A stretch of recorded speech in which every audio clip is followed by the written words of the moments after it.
and it's been an active case ever since. He's literally fallen off the face of the earth. The case is still open, it's active. If we get leads, we will follow up on them. We have had leads over the past few years, but nothing's panned out. Within the last 2 or 3 years, we got a tip that there was a look-alike, very much would have been the same age, same height, same physical features as Frank Matthews, who today would be about 67 years old, in North Carolina, where Matthews is known to have family and friends. And we followed up on that lead, and we found that individual, and it just wasn't him. Right. Well, Bolger was gone about 16 years, similar case in a lot of ways. Matthews has been gone almost 40. So there are some similarities, some parallels there. The Marshal Service still has people assigned to the Alcatraz escape case, which is older than the Frank Matthews case. So we will continue to look for him until we find him. It's a reactive mode. If there's a tip that comes in, or there is an active reward out for Mr. Matthews. Yes, that's true. Cheryl Brown is rumored to have disappeared with Mr. Matthews at roughly the same time. Whether she's still alive, whether they're still together, is anybody's guess. He had a big head start. It's rumored that he had a plan, and he had access to a lot of money. So those are all in his favor. If he died of natural causes or in a car accident or something to that effect, his fingerprints would have eventually gone into a coroner's database, and it would have been matched up, and then we could have proven either through autopsy or death certificate that he's definitively dead. You know, if he is alive today, he's 67. That's not very old. I mean, he could still be out there. I've heard so many stories about him and all these theories, but nobody can ever back it up. Nobody can find the doctor that did it. Nobody can find the heart that came out. You know, we are still interested in him. He's still part of the Marshal Service history. We are still actively looking for him, but we've never been able to substantiate a sighting. We've never been able to substantiate anything. I'd say it's up there. I mean, to go 40 years without ever having been rearrested, without ever you know, used a passport that we know of, to not be heard of at all. Credit card checks, computer, the internet, none of that stuff existed. You know, I mean, you could just make a fake passport and off you went, if he even left the country. I mean, that's a theory that he left the country, but there's a theory he left the country, but nobody can say where he went. So if he had stayed in the United States the entire time, it would have been much likelier that he would have encountered law enforcement in some capacity. So this is from 1973 up into August of 2000, so it's been another 10 years. So he's changed even more. I have one more question.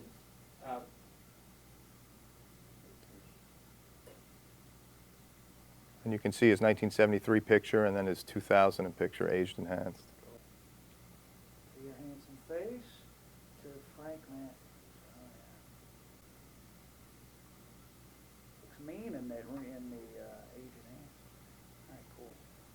You know, $15 million is more than enough in 1973 dollars to leave. The interesting thing is, over the last 40 years, he's had no contact that we can tell with any government or law enforcement agency at all. Not an embassy, not a passport crossing. That's the interesting part. Not that he left, but that he's been gone so long. So when he walked out of this building, he knew where he was going. So he had $15 million and 6 months head start. Mike Pizzi, former United States Marshal. I was the Chief Deputy for the Eastern District for many years, and I was in charge of the Frank Matthews investigation, and assigned, my lead deputy was David O'Flaherty. We officially took over when a memorandum of understanding was created in 1979 and gave us total responsibility for fugitive status of Frank Matthews. And we went out and did what you typically do looking for a fugitive. You go to all the old haunts and you talk to all the old friends and relatives and people and babysitters, and we followed every lead we developed, and unfortunately we never had a solid lead on Frank Matthews. We've had other leads in Ohio where a whole group of deputies had gone down, and we worked together with folks in Texas. At Thanksgiving, O'Flaherty and several of his folks, his deputies from New York, actually conducted a surveillance over the holidays in North Carolina. Wouldn't want to get too specific where exactly we were, but I could tell you that he didn't show up for Thanksgiving dinner. If he did, we didn't see him. If somebody's alleged to have $15 million and 6 months head start, that's quite a challenge. And in the Matthews case, not having one viable, responsible person tell us for certain that they've seen him, and we've had no verification of a sighting, that became a challenge that was insurmountable. It's weird because usually you'll get something. Okay, went out the door 5 minutes in front of us. We've never really had that. Even when we found good leads and we followed up on good leads, we never had them verified. In 1982, we had a lead in Texas. We actually sent a small task force with Dave O'Flaherty in charge, and we followed through on a series of leads that seemed like they were real, they seemed reliable, and when we were ready to leave Texas, we decided that we had no verification of the information. We ran into young Frank Matthews while he was in custody. I believe at the time he was in custody for stealing a car. We found that to be incredibly odd. If hopefully someone's father had run off with $15 million, I would have thought he would have made some arrangement to take care of his family, but it didn't appear to us to be the case. You never got the whereabouts of his father? My recollection was that he was being pretty honest with us and that he really didn't know where his father was. He also had a brother who was another one of Frank's children who was apparently having a problem with some drug abuse issues. I thought that was a little strange. Why didn't his father send him some help? I'm getting flashbacks. I know all the names. I know all the players. I spoke to Barbara and all the other people in the case. We never had a real substantial lead out of it. I can't say whether she was helpful or not, but we never got anything out of him. We felt like he had disappeared off the face of the earth. We didn't have a real, viable, reasonable, substantiated lead that we could follow up on.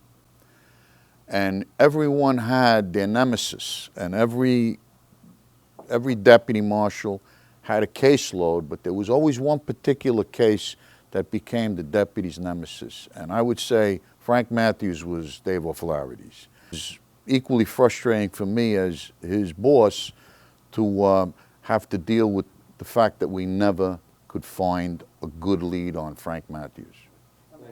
Well, we take it personal. It is personal. When you live the case day and night and you understand it and know all the players, it becomes personal. So we take pride in what we do. It's my understanding that based on the records that the Marshal Service apprehends more fugitives than all the other federal agencies combined. So we do take pride in our work. It's part of our responsibility. It's a duty we like to perform, and more often than not, we're successful. Unfortunately, there are a few who become fugitives who we have been unable to apprehend, but that doesn't mean we stop looking for them. No. We thought about Cheryl Brown, and we actually spent a lot of time researching and looking at Cheryl Brown, looking at some records, and in the hopes that that would lead us to Frank. I mean, Cheryl Brown was not the key of our investigative effort, but she was part of what we were hoping would lead us to Frank.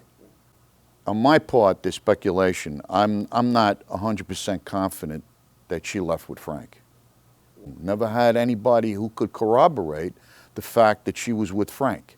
The Cheryl Brown issue was pretty strange. I mean, Dave O'Flaherty interviewed her family members and parents and came away feeling that they were telling the truth. They didn't have any idea where she was, and they were pretty devastated by the fact that they lost contact with their daughter. We went into all of the aspects of Frank's disappearance, including any connection he may have had to organized crime. We don't really feel that that was an issue. We feel at the time that Frank was probably bigger than most of the organized crime figures when it came to drugs. We had a marshal who came from Bedford-Stuyvesant, and he was our superior officer. And he knew of Frank and knew him from a time when he used to go for coffee for the guys who hung out in a particular bar. So he came a long way from buying coffee and running errands for people that hung out in a bar. He had some magic in what he was doing, and he put together a pretty good organization.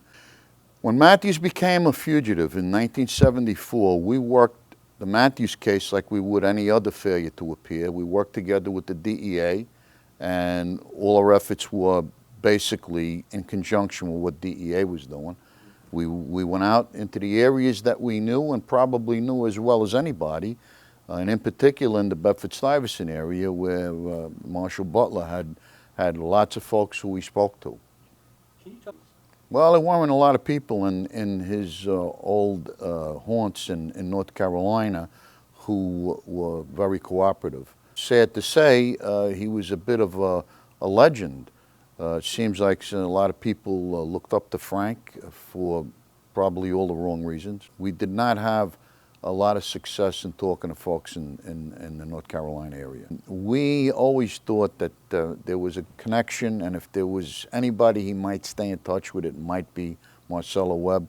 Investigating in and around Marcella, her home, and properties and so forth and so on, and all of the other relatives who were in that area. So never found Frank had been there. Just amazing. We still were skeptical that Marcella Webb may have known something about Frank. It left us with some skepticism. It seemed like there were lots of folks in and around Miss Webb who may have come into some money. Just seemed a little odd to us that there was some real wealth around Frank's relatives in that part of North Carolina. That's a good thing. Of course, you get distracted and you go on to other things, but Frank Matthews has always been foremost in the minds of people in this office, and in particularly for the case deputies. I think that he had enough of money and a good enough head start to lose himself. And I think the way he lost himself was he cut all ties with everybody he knew. Generally speaking, and we have the expertise on losing people because we ran the witness security program and we know how to lose people. And the best way you lose somebody is they don't make any contact with any of the people from their past, including family members. We know how to do it, and therefore we feel that we were very well informed on how to track somebody who would do it. Certain investigations, as we did in Texas, that we may come up with a lead that may have been reliable, but it never panned out. So I'm not sure that he had a real health issue, although anybody that uses or abuses drugs probably will end up with a health issue. Sorry about this. I know the hearts of these deputy marshals. I was one of them. They're not going to give up on any case. This is what they do. I think they're very good at what they do. He'll either make a mistake, or we'll get a reliable lead, or somebody will be mad at Frank, or something will happen, and who knows, it could come from the strangest place, but I think eventually we'll get him. Strangest place. I don't want to give you the impression that all we did was knock on doors and talk to a few people that might have known Frank. And it was a huge resource behind the scenes of material that we went through exhaustively. Things like aircraft and telephones. And I mean, there is, when you get a big case like this, the case suffers from too much information, and you have to sort through it. There's boxes of material, and that's what the investigator has to do. He has to go through this type of material to get to the information that may be helpful in the capture of the fugitive. That's very good.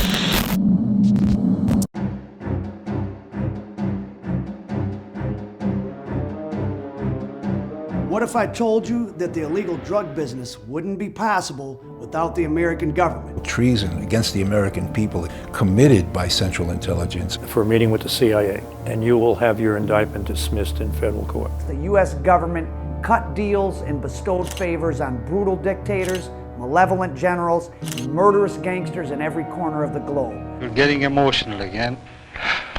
You might think it was just a conspiracy theory. You'd be wrong. Drugs were in the black community. Nobody really cared. All the heroin was coming from Italian sources, Jewish too. the African American community has quite a debt to what we would consider criminal enterprise. You know, only poor people got the time to make moral judgments. This is black organized crime. Yes, yes. You might think that Timothy Leary's quote to tune in, turn on, and drop out with LSD was meant to change America. Do you have the feeling of reality when you look at this paper and you hold the pencil in your hand? No. Yes. But what if LSD was really part of a secret U.S. government mind control program? Turns out that it was. I give the CIA a total credit for sponsoring and initiating the entire consciousness movement of the 1960s. Early '65, I decided that I really wanted to make a lot of LSD and give it away. International drug trafficking was subordinate to the national security interests of the United States. American Dope.